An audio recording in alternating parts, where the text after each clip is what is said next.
चलिए, नमस्कार साथियों, स्वागत है आपका आपके अपने चैनल संकल्प अध्ययन क्लासेस बुलंदशहर में। सामान्य अध्ययन जीएस की ये क्लास है और हमारी इस जीएस की क्लास में आज हम बात करने वाले हैं प्राचीन भारतीय इतिहास की।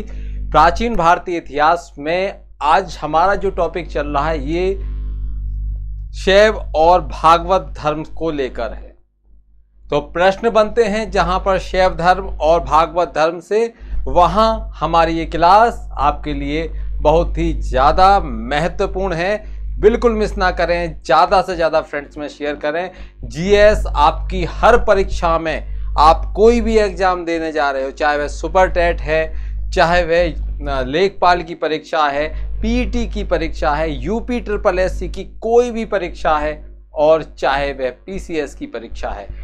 बहुत सारी परीक्षाएं ऐसी हैं जहां पर ये जितना भी कंटेंट है आपको परीक्षा में जरूर मिलता है, तो आपको याद आता है कि ये तैयारी हमारे लिए कितनी फायदेमंद रही है। तो चलिए, बातें नहीं करते एक्स्ट्रा और टाइम का सही मैनेजमेंट करते हैं। सामान्य अध्ययन जीएस प्राचीन भारतीय इतिहास की इस क्लास में आप सभी का स्वागत है और शुरू करते हैं आज की इस क्लास को। चलिए बढ़ते हैं पहले पेज की तरफ। शैव एवं भागवत धर्म, शैव एवं भागवत धर्म की तरफ बढ़ते हैं। ठीक है,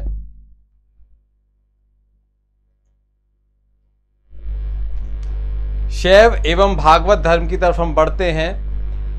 देखिए, शैव कौन होते हैं? जो भगवान शिव के उपासक हैं, और भागवत वो होते हैं जो भगवान विष्णु के उपासक हैं, भगवान कृष्ण के उपासक हैं।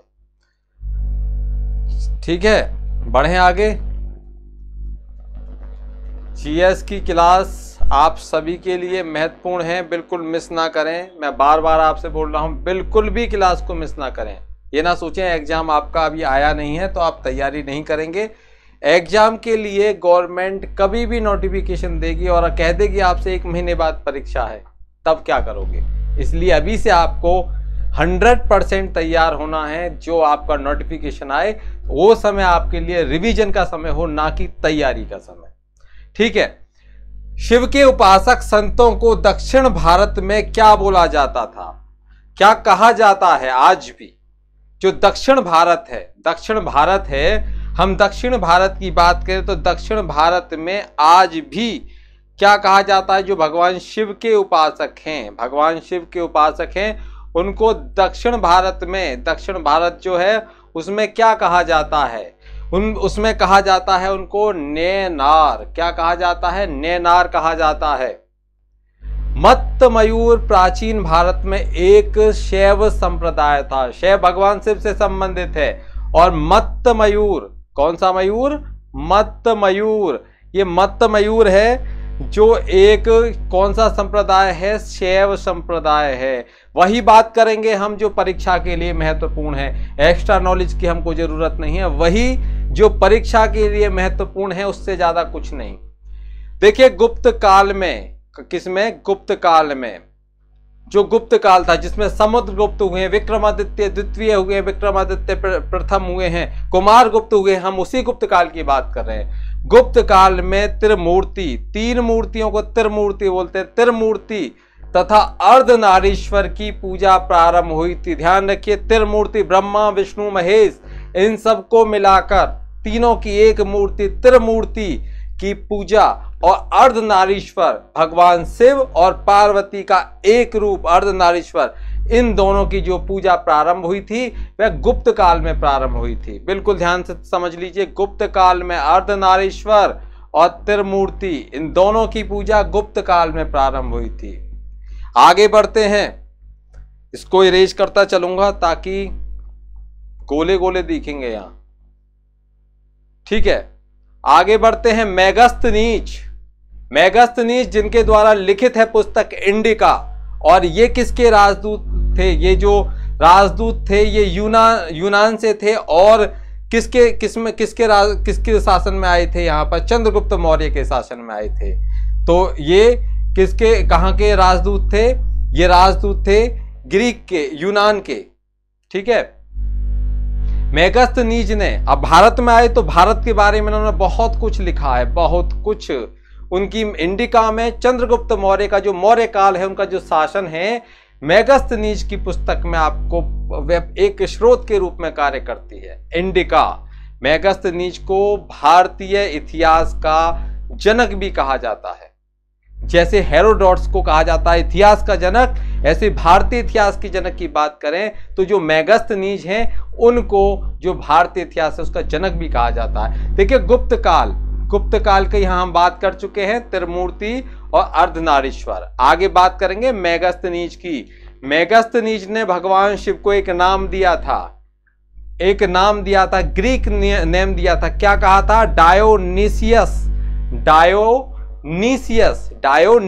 ध्यान रखिए, डायोनीसियस कहा था भगवान शिव को मेगस्थनीज ने जो नाम दिया वह नाम था डायोनीसियस। ठीक है। भगवान शिव की जो प्राचीनतम मूर्ति पहली शताब्दी ईस्वी में मिली। कहां? मद्रास के पास में मिली है। कहां पर मिली है? मद्रास के पास में पहली प्राचीनतम शिव प्रतिमा कहां मिली? मद्रास के पास में रेनीगुट्टा में सिद्ध गुड्डी मल्लम लिंग के रूप में प्राप्त हुई है। ध्यान रखिए, किसके रूप में? सिद्ध गुड्डी मल्लम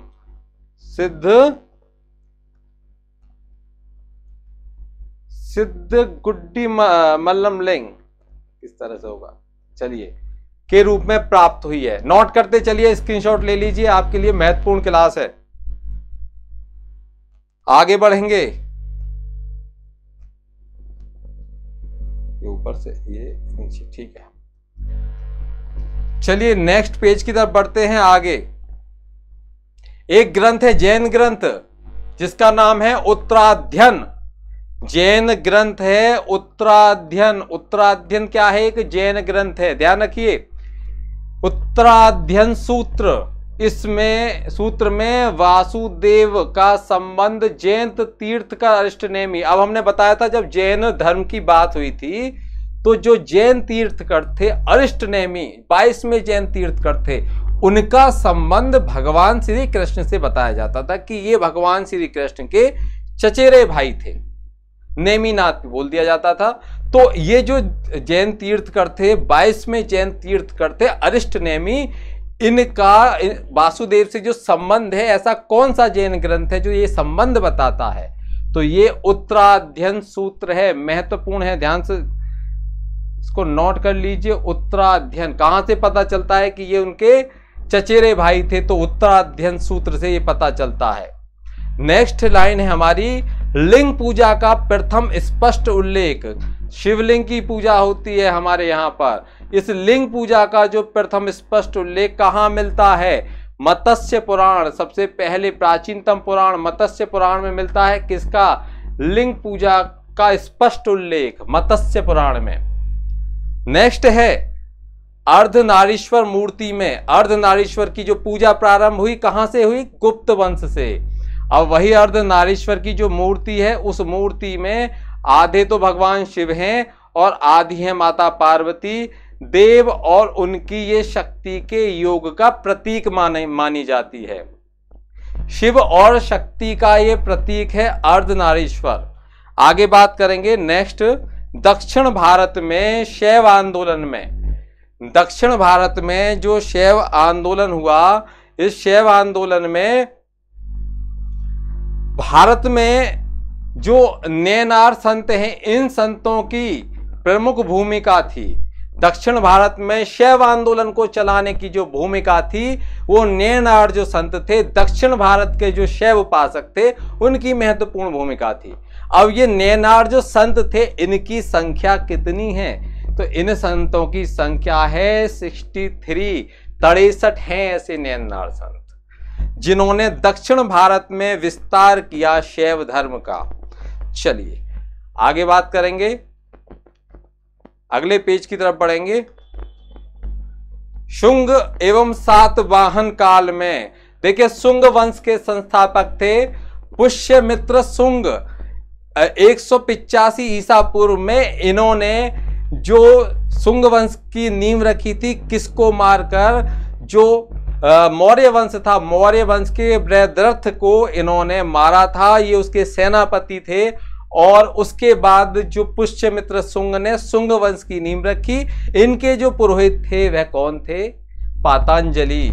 योग सूत्र जिनका द्वारा लिखित है, योग सूत्र जिनके द्वारा लिखित है वही महर्षि पातंजलि। महाभाष्य इनके द्वारा लिखित है, कौन है? महर्षि पातंजलि। महर्षि पातंजलि ने शुंग, जो पुष्यमित्र शुंग थे, उनके जो समय पर जो अश्वमेध यज्ञ हुआ था उस यज्ञ के ये पुरोहित भी रहे हैं। तो देखिए, शुंग और सातवाहन काल, जो सातवाहन थे वह दक्षिण भारत में जो मौर्य थे उनके अधिकारी थे, उनके यहाँ पर वे कार्य करते थे। और शिमुक जो थे शुंग वंश के जो सातवाहन वंश के ये संस्थापक हैं।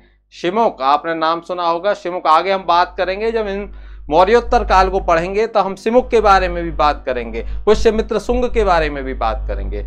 इन दो काल में एक संप्रदाय के रूप में शैव धर्म का प्रारंभ हुआ था। ध्यान रखिए, शुंग और सातवाहन काल में दोनों ही ब्राह्मण ये शासक हुए हैं। पुष्यमित्र शुंग का जो शुंग वंश है वह भी ब्राह्मणों का रहा है। और दक्षिण भारत में सातवाहन, जिसमें सबसे प्रमुख राजा गौतमीपुत्र सतकर्णी माने जाते हैं, और ये सब ब्राह्मण थे। तो इन्होंने किसका? शैव धर्म का यहाँ पर प्रारंभ हुआ है, जो शैव धर्म का यहाँ से आपको दर्शन मिलेगा। चलिए आगे बात करते हैं। भागवत धर्म का जो प्रवर्तक माने जाते हैं, भागवत धर्म की बात हो रही थी, भगवान विष्णु और भगवान कृष्ण से हम संबंधित मानते हैं। एक उपनिषद है छांदोदग्य उपनिषद, उसमें भगवान श्री कृष्ण का उल्लेख मिलता है। देखिए, भागवत धर्म के जो प्रवर्तक भगवान किसको माना जाता है? श्री कृष्ण को। इन्होंने भागवत धर्म चलाया था। देवकी पुत्र श्री कृष्ण का वर्णन सर्वप्रथम देखिए यहाँ पर बताया था, छांदोदग्य उपनिषद है। छांदोदग्य उपनिषद है, ये किसका उपनिषद है? कौन से वेद का उपनिषद है? आप कमेंट बॉक्स में कमेंट कीजिए। अगर आपने क्लास नहीं देखी है वैदिक सभ्यता की तो एक बार क्लास जरूर देख लीजिए, आपको ये क्लियर हो जाएगा। देखिए, गुप्त शासकों का भागवत संप्रदाय, जो गुप्त शासक थे सबसे ज्यादा मानते थे भागवत संप्रदाय को, उनके विकास में इनका महत्वपूर्ण योगदान रहा है। इन्होंने भागवत धर्म को चलाया, महत्वपूर्ण योगदान रहा है इसमें। अब देखिए नेक्स्ट लाइन है, यहां देख लीजिए आप। हेलियोडोरस, ये कौन था? ये कौन था? देखिए, ये एक हिंद यूनानी कहते हैं ऐसा वो शासक था हेलियोडोरस, और ये शुंग काल में आया था, जो शुंग वंश के समय पर आया था, शुंग काल में आया था। और यहाँ पर ये भागवत धर्म से इतना प्रभावित हुआ कि इसने भागवत धर्म को ग्रहण कर लिया। हेलियोडोरस ने फिर क्या किया है? हेलियोडोरस ने तक्षशिला का ये निवासी था, और इसके बेसनगर अभिलेख में, बेसनगर में जो विदिशा है वहां पर अभिलेख है, बेसनगर अभिलेख है, वहां से वासुदेव श्री कृष्ण के संबंध में वर्णन मिलता है। गरुड़ स्तंभ इसने बनवाया था बेसनगर अभिलेख में। किसने? हेलियोडोरस ने। ठीक है, चलिए आगे बढ़ते हैं अगले पेज की तरफ। फटाफट से क्लास को पूरी करते हैं, जल्दी से जल्दी क्लास में आ जाइए, शेयर कर दीजिए अपने फ्रेंड्स में अगर आपको क्लास ये अच्छी लग रही है तो।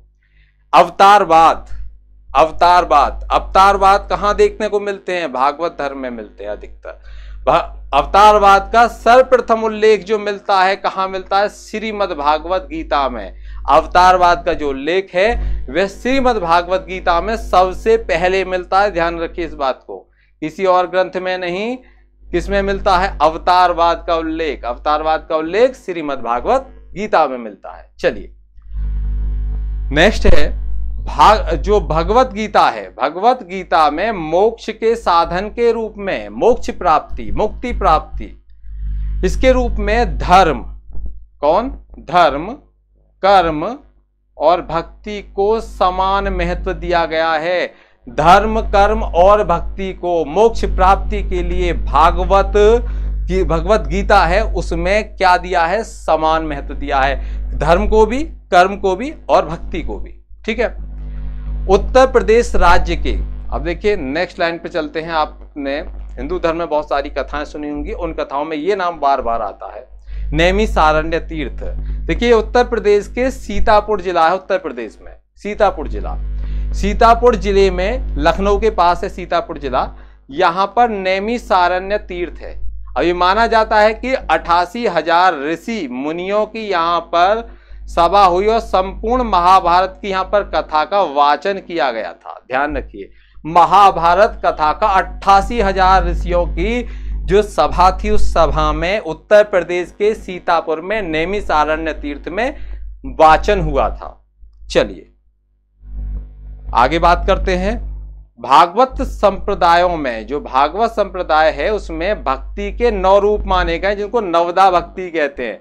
9 रूपों को बताया गया, नवदा भक्ति कहा जाता है। ये भागवत संप्रदाय में माना गया है। मेगस्थनीज ने भगवान शिव के लिए क्या बोला और अब भगवान कृष्ण के लिए क्या बोल रहे हैं, तो आप कमेंट करके बताइए। अभी आपने पढ़ा है क्या बोला था और भगवान जो कृष्ण है उनके लिए क्या बोल रहे हैं मेगस्थनीज। तो भगवान श्री कृष्ण के लिए उन्होंने अपनी तरफ से ये शब्द दिया है। क्या दिया है? हेराकलीज। भगवान श्री कृष्ण के लिए जो शब्द दिया है कौन सा है? हेराकलीज। इस नाम का उल्लेख मिलता है। ठीक है, अब कमेंट बॉक्स में आपको कमेंट करनी है कि भगवान शिव के लिए उन्होंने क्या नाम दिया है। चलिए आगे बढ़ते हैं। आपकी परीक्षाएं निकट हैं, नोट्स बनाइए जल्दी से जल्दी, अपने ये स्क्रीनशॉट लीजिए, अपने रजिस्टर में नोट करते चलिए। सात्वतों ने सर्वप्रथम, जो सात्वत थे उनने सर्वप्रथम वासुदेव श्री कृष्ण की पूजा प्रारंभ की है। ध्यान रखिए, किसने सबसे पहले पूजा प्रारंभ की है भगवान कृष्ण की? सात्वतों ने, सत्वतों ने। दक्षिण भारत में, अब दक्षिण भारत में वैष्णव मत का विस्तार जो किया था, अब जैसे नैनारों ने 63 नैनार हुए थे, नैनार, इन्होंने शैव धर्म का दक्षिण भारत में विस्तार किया। इसी प्रकार से जो वैष्णव धर्म का प्रचार प्रसार किया वो अलवार संतों ने किया और इनकी संख्या कितनी थी? 12। इनकी संख्या 12 थी। और देखिए आगे देखिए, अलवार संतों की संख्या कितनी थी? 12 मानी जाती है। इन संतों में एक महिला भी थी जिसका नाम था अंडाल। तो ये महिला जो थी, इनको दक्षिण भारत की मीराबाई भी कहा जाता है। महिला संत थी, इनका उल्लेख मिलता है, दक्षिण की मीरा के नाम से भी इनको जाना जाता है। किसको? अंडाल को। नेक्स्ट है, गुप्त शासक चंद्रगुप्त द्वितीय ने विक्रमादित्य, विक्रमांक तथा परम भागवत आदि उपाधि धारण की हैं। जो चंद्रगुप्त द्वितीय थे, इन्होंने विक्रमांक तथा भागवत, जो परम भागवत हैं, विक्रमादित्य, विक्रमांक और परम भागवत, ये उपाधि इन्होंने धारण की हैं। किसने? गुप्त शासक थे चंद्रगुप्त द्वितीय। ध्यान रखिए, प्रथम नहीं, द्वितीय। चंद्रगुप्त प्रथम के पुत्र कौन हुए थे? समुद्रगुप्त। और समुद्रगुप्त के पुत्र कौन थे? चंद्रगुप्त द्वितीय। ठीक है, आगे बढ़ेंगे, आपको पूरा क्लियर हो जाएगा ये आपकी परीक्षा के लिए। अब देखिए, विभिन्न संप्रदाय हुए हैं, उनके संस्थापक कौन है, महत्वपूर्ण है। बिल्कुल ध्यान से एक एक लाइन को ध्यान से सुनते चलिए। आजीवक के बारे में हम कई बार बात कर चुके हैं। आजीवक संप्रदाय, किसके बारे में? आजीवक संप्रदाय। आजीवक संप्रदाय के बारे में हम बात कर चुके हैं।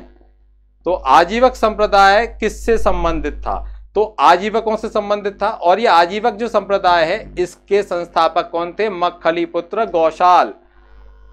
जो भगवान महावीर थे जैन धर्म के 24वें तीर्थ का, उनसे इनका कुछ मतभेद हुआ था और तब इन्होंने ये अपना संप्रदाय चलाया था जिसका नाम था आजीवक संप्रदाय।